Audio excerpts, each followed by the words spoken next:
Quem aqui tem uma criança que bate para tudo com frequência, certamente vivencia bastante desafio nessa relação.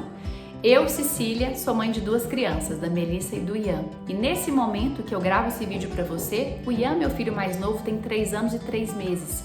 E ele está numa fase em que anda batendo muito, com bastante frequência. Eu quero te contar uma coisa bem importante. Quando a criança bate, ela precisa de ajuda. Como assim, Cecília? Ela precisa de ajuda? Naturalmente, o adulto, diante de uma criança que bate, ele quer corrigir, ele quer punir. Claro que esse comportamento que socialmente não é aceito e não é legal e a criança não pode crescer entendendo que pode bater, ele tem que ser pontuado, ele tem que ser corrigido, mas isso acontece num segundo momento, porque num primeiro a criança precisa de ajuda para se autorregular, para se acalmar e se expressar de uma outra forma. Porque é exatamente isso, o bater é uma forma que a criança tem de se expressar, de comunicar uma raiva, uma frustração, o cansaço, a tristeza, a fome. E algumas crianças que são mais corporais, assim como o Ian, meu filho, apresentam essa comunicação corporal com mais intensidade. E isso mexe muito com a gente, mexe muito com nós adultos, mães, pais, por vários motivos. Primeiro, porque a gente sabe que não é um comportamento legal, positivo. Segundo, porque socialmente falando, isso nos constrange, né? Uma mãe que está com uma criança num aniversário, por exemplo, e a criança bate nessa mãe, essa mãe fica envergonhada e tem o olhar dos outros que naturalmente mexe com a gente em maior ou menor grau.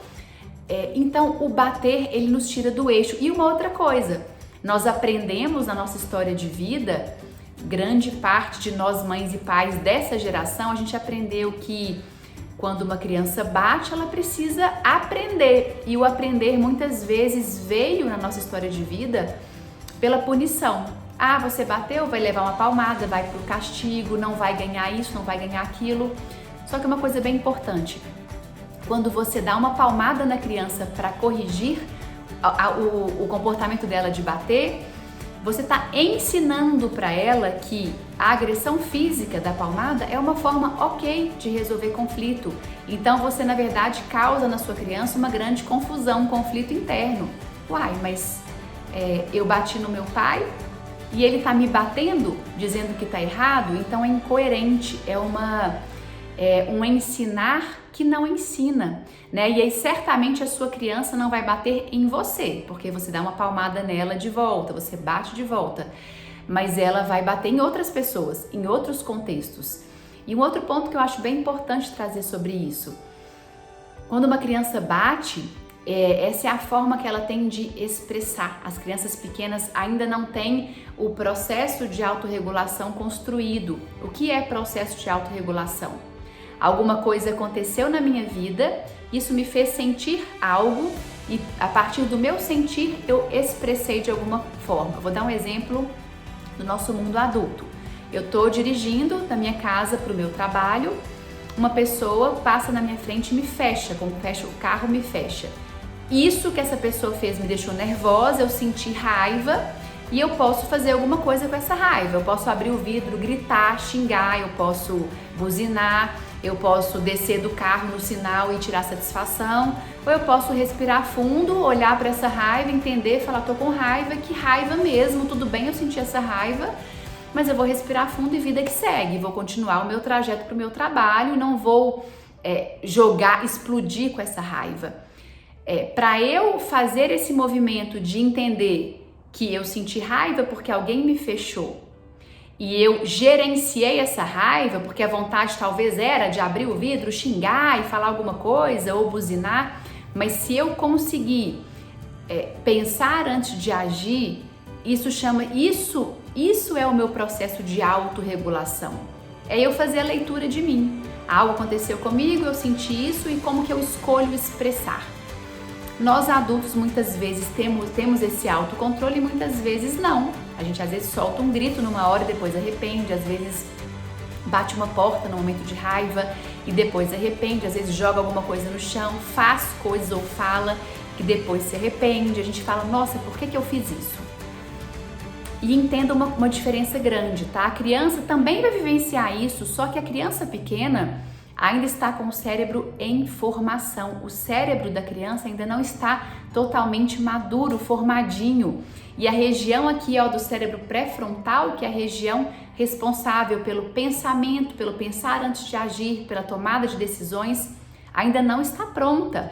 Então, quando uma criança é frustrada, quando algo não sai como ela queria, quando tem algum incômodo, é o cérebro primitivo, a região do cérebro mais primitivo, que é aquela região do cérebro que nos ajuda a reagir para sobreviver, né?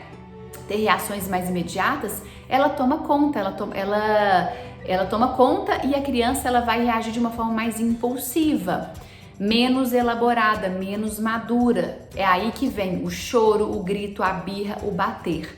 Então, quando a criança bate, do que ela mais precisa? Primeiro, que você ajude ela no seu processo de autorregulação. Se ela está batendo em você, você precisa conter fisicamente. Porque a gente não pode permitir que uma criança nos bata nela mesma ou saia quebrando as coisas dos espaços, dos lugares. Então, bateu, eu vou conter e vou ajudar a criança a se acalmar. Como? Eu vou contar para ela o que é que está acontecendo no vulcãozinho interno dela. Então, vou dar um exemplo do meu filho, Ian. Ontem ele estava brincando com os toquinhos lá em casa, montando uma torre, e ele ficou investindo ali naquela torre. Ele adora brincar com os toquinhos. Uma hora caiu tudo. Ele ficou muito bravo e começou a gritar e me empurrou. E naquele momento, né, ele me empurrou e parou. Não ficou me empurrando, me batendo. Se ele ficasse me batendo, eu teria que contê-lo. Mas ele me empurrou e parou e ficou gritando, olhando com uma cara bem brava, bem nervosa, bem chateado. Eu vou contar para ele o que aconteceu, eu vou ajudá-lo nessa alfabetização emocional, vou ajudá-lo a entender o que se passou. Ian, você ficou bravo porque você não gostou que a sua torre caiu. Você ficou com raiva. Eu vi que você ficou um tempão montando a sua torre e quando estava quase acabando, ela caiu toda no chão. Isso aí você está sentindo no seu coraçãozinho chama raiva. Você pode sentir, tá tudo bem sentir. Eu também sinto raiva. Essa é uma conversa, gente, de 1 minuto ou menos, tá?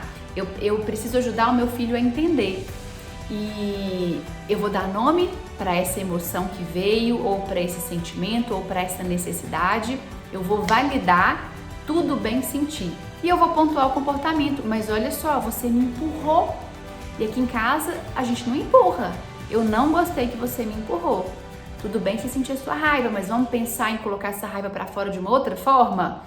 A gente estava perto da cama dele, eu falei, ó, um bom lugar para você às vezes colocar essa raiva para fora é no seu colchão. Você pode dar um soco, você pode pegar o seu travesseiro e amassar bem forte. Porque o Ian, meu filho, é uma criança que tem uma tendência a se expressar muito pelo corpo, de uma forma bastante intensa. E quando eu falei isso com ele, ele pulou na cama dele, começou a dar um monte de soco no colchão e eu fui validando. Isso, filho, você tá com raiva, no colchão você pode fazer isso, na mamãe não. E ele foi se acalmando, de repente aquilo ali virou uma brincadeira. E aí quando eu vi, pronto, aquela situação ela se apaziguou, né? Eu trouxe pro meu filho a referência correta. A gente não bate, a gente não empurra, mas mais importante do que isso, que é o mais precioso que a gente pode oferecer para os nossos filhos. Quando batem, eles precisam de ajuda. Filho, você sentiu isso, você está sentindo isso, ou aconteceu isso, mas você não pode bater. A gente precisa ajudar os nossos filhos no processo de autorregulação. E esse é um exercício bastante desafiante, porque quando um filho bate numa mãe, quando o Ian me empurra ou me dá um tapa ou sai um soco, eu sinto coisas, eu também sinto raiva, eu também me frustro. Então, ajudar o nosso filho, nosso filhote no processo de autorregulação perpassa por a gente mesmo alinhavar, amadurecer ainda mais o nosso processo de autorregulação, né? Educar é um processo de autoeducação. Mas enfim, é isso. Eu espero que tenha feito sentido para você e até o nosso próximo vídeo aqui no meu canal.